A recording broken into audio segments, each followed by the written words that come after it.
Shalom saudara, jumpa lagi dengan saya Hendra Kusuma dalam program pembelajaran dan juga motivasi untuk kehidupan kita semuanya. Nah saudara, mengalahkan rasa takut saudara. Nah, kalau kita bicara tentang rasa takut, pasti semua orang pernah merasakan ketakutan ya.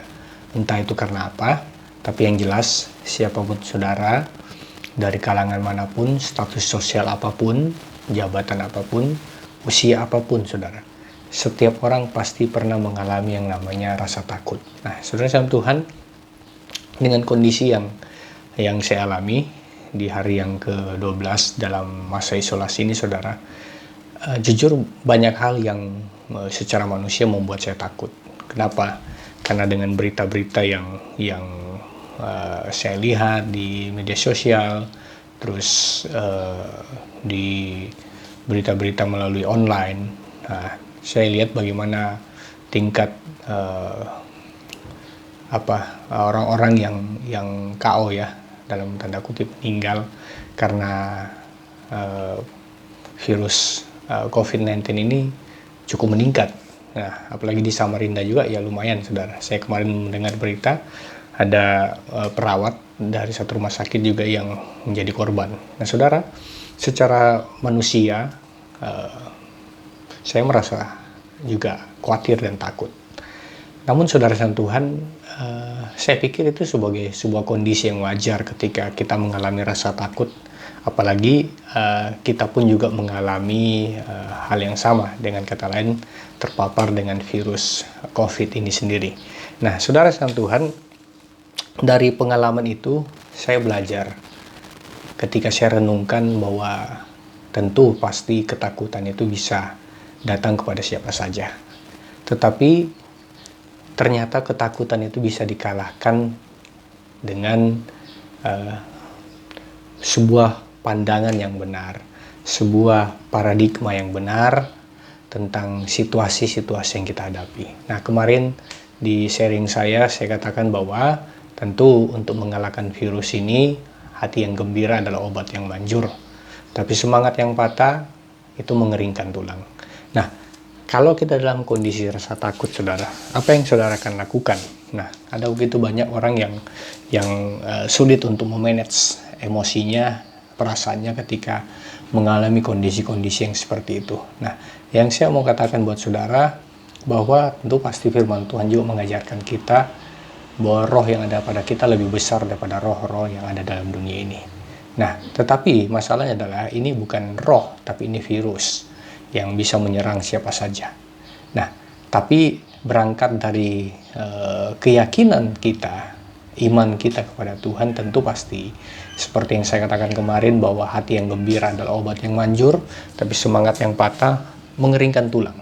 Nah, jadi di satu sisi secara manusia normal tentu perasaan takut itu ada.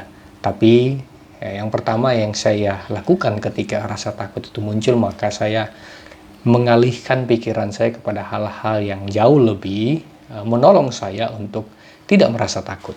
Semua yang benar, semua yang mulia, semua yang baik, semua yang disebut kebajikan, yang patut dipuji, pikirkanlah semuanya itu.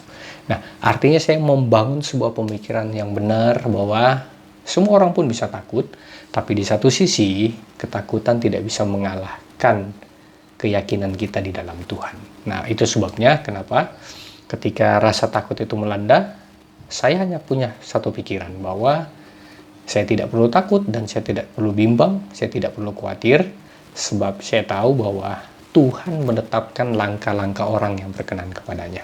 Artinya bahwa Tuhan sudah menetapkan semuanya.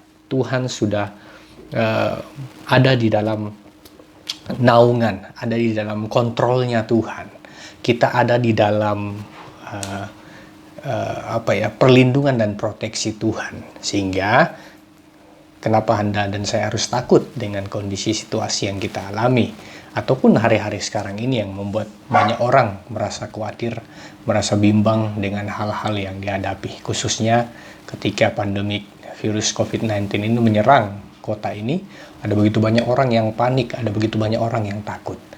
Dan saya percaya kalau hari ini saudara nonton video ini, yang saya mau katakan pada saudara bahwa Tentu ketika engkau merasa takut, Alkitab mengajarkan pikirkan yang benar, pikirkan yang mulia, pikirkan yang disebut kebaikan, yang suci, pikirkanlah semuanya itu.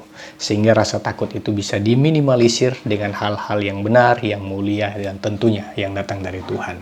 Terus yang kedua, saudara, tentu pasti keberanian adalah keberanian sesuatu yang mengalahkan ketakutan. Nah, engkau harus berani. Engkau harus punya satu keyakinan bahwa Tuhan ada beserta dengan kita. Dan sampai hari ini, kalau saya ada di hari yang ke-12 di masa isolasi ini, saya tahu itu semuanya karena kemurahan dan kebaikan Tuhan. Jadi jangan pernah patah semangat, jangan pernah putus asa, jangan pernah bimbang, sebab saya yakin dan percaya orang-orang yang mengandalkan Tuhan, maka dia pasti menjadi orang-orang yang mendapatkan kekuatan yang baru. Orang-orang yang menantikan Tuhan selalu mendapatkan kekuatan yang baru dari Tuhan. Nah, saudara sama Tuhan, itu sebabnya di hari yang ke-12 ini, di masa isolasi saya puji Tuhan, saya sampai hari ini bisa fit, bisa sehat. Saya tahu itu semuanya karena doa-doa teman-teman juga buat saudara-saudara. Tapi yang saya yakini dalam hidup saya bahwa kalau rasa takut itu datang, rasa khawatir itu datang, saya tahu itu reaksi yang wajar. Tetapi saya punya Tuhan yang besar, tentu memberikan roh yang lebih besar lagi, roh keberanian dan bukan roh ketakutan. Nah, jadi yakinlah dan percaya bahwa ketika ketakutan itu datang, kalahkanlah ketakutan itu dengan keberanian. Keberanian maksudnya apa? Kita berani karena kita punya sebuah keyakinan, kepastian di dalam Tuhan. Kita berani karena kita punya sebuah keyakinan iman bahwa Tuhan pasti menetapkan langkah-langkah orang yang berkenan kepadanya. Bahkan apabila dia jatuh tidak sampai tergeletak, karena tangan Tuhan menopang kita, saudara. Nah, jadi saudara sama Tuhan, lewat tayangan ini, semoga saudara semakin kuat. Saya tahu banyak hal yang mungkin membuat saudara takut, terutama saudara-saudara mungkin yang mengalami hal yang sama, terpapar dengan virus. Tetapi yang saya mau ingatkan dari tempat ini, bahwa engkau punya Tuhan yang luar biasa, engkau punya Tuhan yang hebat, dan engkau punya roh yang luar biasa. Dan dia taruh itu dalam diri kita, supaya kita menang atas segala hal yang membuat dan berpotensi membuat saudara takut. Dan percayalah bahwa orang-orang yang membangun kehidupannya dengan benar, membangun paradigma yang benar dalam hidupnya, adalah orang-orang yang akan menang terhadap rasa takutnya sendiri. Nah, kita percaya saja, andalkan Tuhan, dan tentu pasti tetap jaga protokol keamanan kesehatan kita, tetap gunakan masker, tetap social distancing, dan selalu cuci tangan, dan tentu pasti jaga kebersihan. Nah, saudara sama Tuhan, ini hal yang saya bagikan buat saudara. Semoga renungan singkat ini memberkati kita. Jangan terpengaruh dengan suara, karena kamar isolasi saya ini dekat dengan kandang anjing kami ya. Tapi yang jelas, yang saya mau bagikan buat saudara adalah jangan pernah kalah dengan rasa takut saudara, karena engkau punya Tuhan yang sanggup memberikan engkau roh keberanian dan mengalahkan ketakutan-ketakutan yang datang dalam hidupmu. Apa yang saudara hari ini takutkan, apa yang saudara hari ini khawatirkan, serahkanlah semuanya kepada Tuhan dan berjalanlah di dalam Tuhan, karena Tuhan menetapkan setiap langkah-langkah orang yang berkenan kepadanya. Dan tentu pasti hari ini juga dinyatakan kepada saudara dan saya ketika saudara hidup di dalam Tuhan. God bless you saudara, semoga saudara diberkati lewat tayangan ini. Kalau saudara diberkati, jangan lupa like dan juga subscribe dan nyalakan loncengnya agar saudara mendapatkan terus notifikasi dari setiap pembelajaran dan motivasi yang saya bagikan buat saudara. God bless you, Tuhan memberkati kita semuanya.